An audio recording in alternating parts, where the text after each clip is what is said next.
नमस्कार, मैं पंकज प्रसून। दोस्तों, पहले ही एक वीडियो में हमने बताया था कि उत्तराखंड के बाद असम और गुजरात वो दो राज्य होंगे जहां लोकसभा चुनाव से पहले यूसीसी लागू करने की योजना है। अब असम की सरकार ने अपनी कैबिनेट में एक प्रस्ताव पास किया। 24 फरवरी की रात को असम कैबिनेट में प्रस्ताव पास हुआ, जिसके तहत अंग्रेजों के ज़माने से चले आ रहे मुस्लिम विवाह पंजीकरण कानून को रद्द कर दिया गया है। और उसके बाद आज असम की विधानसभा के अंदर सरकार ने इसे पास भी करवा लिया।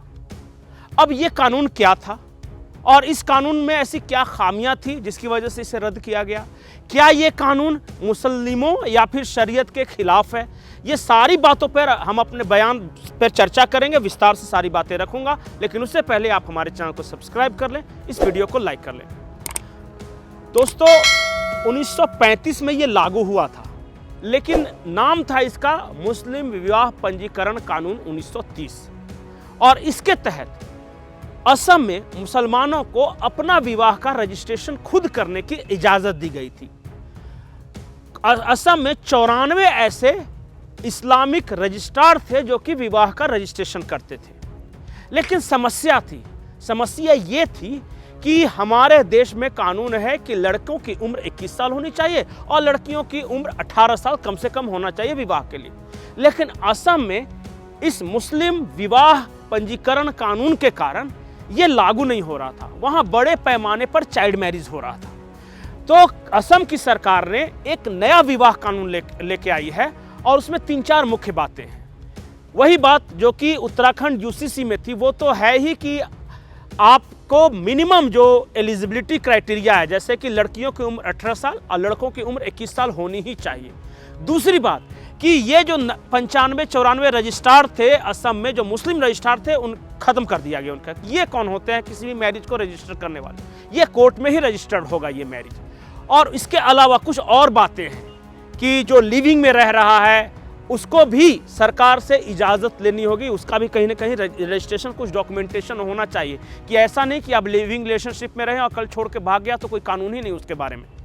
तो इन सब चीज़ों को लाया गया। सबसे पहले असम के मुख्यमंत्री हेमंत बिस्व शर्मा ने विधानसभा के अंदर क्या कहा इस नए कानून को लेकर, आप खुद सुने। अरे अलप बाच्चार कारणे भाबक 5-6 बछৰৰ ছোৱালীৰ বিয়া এখন অসমত মই কৰিব নিদিও। আপোনালোকে जी কৰক।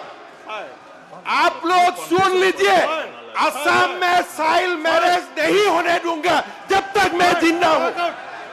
हम होने नहीं दूंगा जब तक हिमंत बिस्व शर्मा जिंदा है, तब तक असम में चाइल्ड मैरिज नहीं होगा। आप सुन लीजिए। আপোনালোকে বহকচোন আগতে, আপোনালোকে বহক। আপোনালোকে কৈ আছে দেখোন, মইতো আপত্তি কৰা নাই। আপোনালোকে কৈ থাকক একেবাৰতে দুজনে। আৰু পইণ্ট ব্লেংক শুনি লওক, মুছলমান সমাজৰ বাচ্চা ল'ৰা ছোৱালীক লৈ আপোনালোকক বিজনেছ কৰিব দিয়া নহ'ব। এইটো আপোনালোকে বুজি লওক, আপোনালোকে বুজি লওক। আৰু আপোনালোকক मैं आप लोगों को पॉलिटिकली चैलेंज करना चाहता हूं। 2026 सन का पहले मैं ये दुकान बंद कर दूंगा, ये दुकान मैं बंद कर दूंगा। तो सुना आपने, हेमंत बिस्व शर्मा विधानसभा के अंदर चीख कर कह रहे हैं कि अब मैं बाल विवाह असम के अंदर नहीं होने दूंगा। बाल विवाह पर मैं रोक लगाऊंगा। इसके लिए चाहे जितना विरोध करना है कांग्रेस को कर ले। कांग्रेस का तर्क है, और वहां की एक और पार्टी है AUDF, बदरुद्दीन अजमल वाली जो पार्टी है AIUDF है, वो पार्टी ने विरोध किया है और कहा है कि ये मुसलमानों के साथ या मुसलमानों की परंपरा पे हमला है। और जब भी कोई इस तरह का काम करने जाए तो इसे इस्लाम और मुसलमानों की परंपरा पर हमला बोल दिया जाता है। 1930 के कानून के तहत अगर चाइल्ड मैरिज लीगल कर दिया गया था, तो अब अगर उससे चाइल्ड मैरिज को हटा दिया जाएगा, फिर भी ये मुसलमानों के परंपराओं और उनकी मान्यताओं पर हमला है। अब पूरे देश में असम सरकार की इस योजना का विरोध हो रहा है और हमेशा की तरह सबसे आगे निकलकर आए ओवैसी साहब।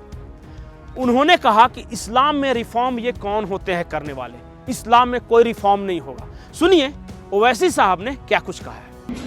अब यूं आए हैं बीजेपी के लोग नहीं हम इस्लाम में रिफॉर्म लेकर आएंगे। अरे तुम रिफॉर्म नहीं लाना चाहते हो, तुम हिंदुत्व को लागू करना चाहते हो। तुम भारत की तहजीब क्या है? इसकी भारत एक ऐसा मुल्क है जहां पर लोग कई मजहब को मानते हैं, कोई खुदा को भी नहीं मानते। ये मुल्क ऐसा है जहां पर एक जबान नहीं हजारों जबानें बोली जाती। ये मुल्क ऐसा है जहां पर एक तहजीब नहीं हजारों। तो सुना आपने, ओवैसी साहब डरा रहे हैं। वो कह रहे हैं कि अगर किसी गलत परंपरा या कुरीतियों को अगर हटाया गया समाज से तो यह इस्लाम पे खतरा है। मुसलमानों में या इस्लाम में रिफॉर्म करने की इजाज़त किसी को नहीं है। वो ये भी कह रहे हैं कि इस्लाम में रिफॉर्म्स के बहाने हिंदुत्व थोपने की कोशिश की जा रही है।